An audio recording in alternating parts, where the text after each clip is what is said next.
እመቤቴ ማርያም ሆይ የማኅፀንሽን በረከት እፈልገዋለሁ፣ ይድረሰኝ የማኅፀንሽ በረከት። እግዚአብሔር ያደረበት ወደዚች ምስራቅ የማይዞር ማን ነው? ፀሐይ ጽድቅ ኢየሱስ ክርስቶስ ወጥቶ የሚያጽደለድልባትን ያችን ምስራቅ ዘወር ብሎ ማየት የማይፈልግ የጨለማው ልጅ ካልሆነ በቀር እሱ ማን ነው? መዞር የሚያሰኘኝ እኔ ወደ እመቤታችን ነው። ወደ እሱ ያልዞርኩ ወዴት ልዞር ነው ዛሬ? እመብርሃን እንዲሁ አንተ ወንጌል ምናለ አይን ምቀኛ ነው እንዲህ አለ። እንዲሁ አይን ምቀኛ ነው ወይ?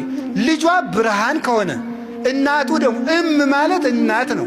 እመብርሃን ማለት የብርሃን እናት ነው። እንዲሁ ያማል። እመብርሃን ማለት ምንድን ነው የሚቸግር?